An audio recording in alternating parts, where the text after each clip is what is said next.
You know, I still remember that night like it was yesterday, the kind of night where the city's lights feel too bright, and the air in those fancy ballrooms hangs heavy with money and entitlement.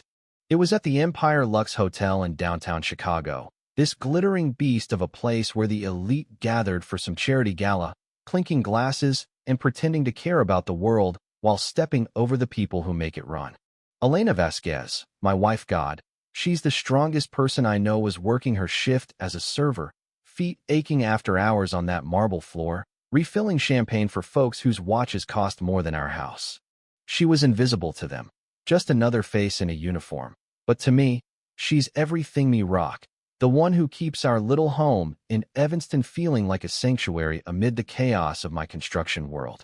That night, though, this group of young hotshots at Table 9, led by Jake Harrington, son of Victor Harrington, the big shot real estate tycoon, decided to make her their punchline. Jake, with his slick hair and that smug grin, grabs a glass of Coke, stands up swaying a bit from the booze, and just pours it right over her head, ice cubes clattering to the floor, the sticky mess dripping down her face, soaking her blouse, while his buddies howl like it's the funniest thing since sliced bread. "Oops, sweetheart," he laughs, phone out recording it all. "Thought you looked thirsty, hey? Send that to the group chat, man." Elena stands there frozen, the humiliation hitting like a gut punch, her heart pounding, but she doesn't cry, doesn't scream. She's learned to swallow it, to survive in a world that chews up people like her. Victor Harrington, Jake's dad, is right there in the background, schmoozing with some investor, seeing the whole thing but not lifting a finger, too busy protecting his empire to call out his own kid. Elena slips away to the bathroom, stares at her reflection with mascara streaking like war paint, and texts me back when I ask how work's going. "Fine. Love. Home soon." She didn't want to worry me, didn't want to drag me into it, afraid I'd lose my cool, maybe jeopardize the construction gigs that keep us afloat. But what she didn't know was that a line cook named Rico, this quiet guy who'd always had her back, saw it all and couldn't let it slide. He sends me the video anonymously, and boom, that's when everything changes.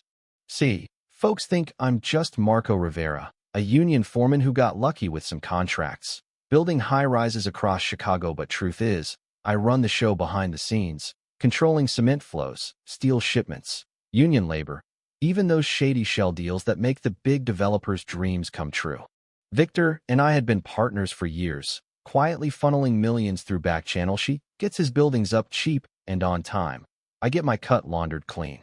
But watching that video, seeing Elena's face crumple in slow motion, while Jake smirks like he's king of the world, it lit a fire in me, not the explosive kind, but cold, calculated, the kind that builds empires or tears them down. I call my right-hand man, Tony, at dawn. Get everything on the Harringtons, their projects, debts, vulnerabilities. Turns out, their whole portfolio, from massive developments worth over $1 billion, runs on my supplies, my permits, my connections. They need me more than I need them, and they just crossed the one line: you don't cross me, family.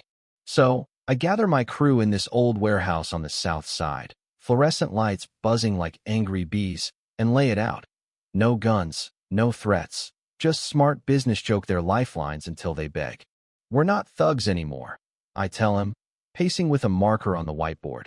"We're the foundation they stand on, and we're going to make it crumble."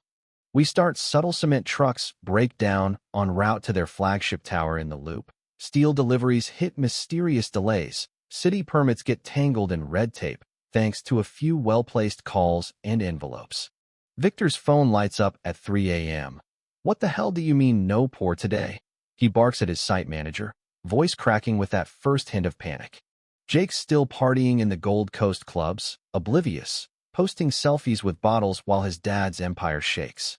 By day 3, the cracked show stock dips 5%, investors bail, banks circle like sharks smelling blood. Victor's in his glass office, slamming fists. This isn't coincidence, was screwing us. And then it hits him, piecing together Elena's name from the viral video backlash, tracing it back to me, his reliable supplier. He dials my private line, desperate. "Marco, we gotta talk. This is a misunderstanding." But I let it ring, smiling grimly. Let him stew, let him feel powerless, just like he made Elena feel. We buy up their debt through shells, owning chunks of their future, and by day 5, Victor's boardroom is a war zone. We can't Sue's got us by the balls with those contracts. Jake slumps in, hungover and clueless. Dad, what's the big deal? It was just a joke. Victor wheels on him. A joke? You idiot, that joke just cost us millions, and now we're dancing to his tune. Finally, they show up at my warehouse, Victor looking like he's aged a decade, Jake pale and fidgeting like a kid in the principal's office. I sit there calm, jeans and work shirt, no fancy suit. You humiliated my wife, watched it happen, then blamed her to save face. Now you learn consequences. Terms are simple, non-negotiable. Public apology on TV, $50 million to a server's charity, 15% stake in their biggest project, and Jake vanishes from the spotlight. No more Playboy life, just quiet atonement. Victor signs, hand shaking. You win, Marco, just don't bury us. Jake mutters sorry, eyes down, the arrogance finally cracked. The press conference is gold. Victor at the podium, voice breaking. What my son did was wrong. Cruel eyes stood by and made it worse. Jake chimes in, choking up. I treated her like she didn't matter. I'm sorry. It goes viral. Elena watching from our couch, tears streaming. They actually did it though? I hug her tight. Sometimes the world rights itself, babe. Projects resume, their stock rebounds, but they know I'm holding the strings. Step wrong, and it all falls again. Looking back, it wasn't about revenge, not real. It was about reminding folks that power isn't just money or towers. It's respect, the kind you earn by seeing people, really seeing them. Victor learned that the hard way. Jake too, and Elena? She walks taller now, knowing she matters. But here's the thing that keeps me up sometimes. Was I too harsh, playing God with their lives? Or was it justice overdue in a city that chews up the little guys? What do you think? Drop a comment below. Share if you've seen entitlement bite back, or if you reckon folks like me go too far for love. Hit subscribe if these real-life twists, hook, UAV, all got stories where the underdog flips the script.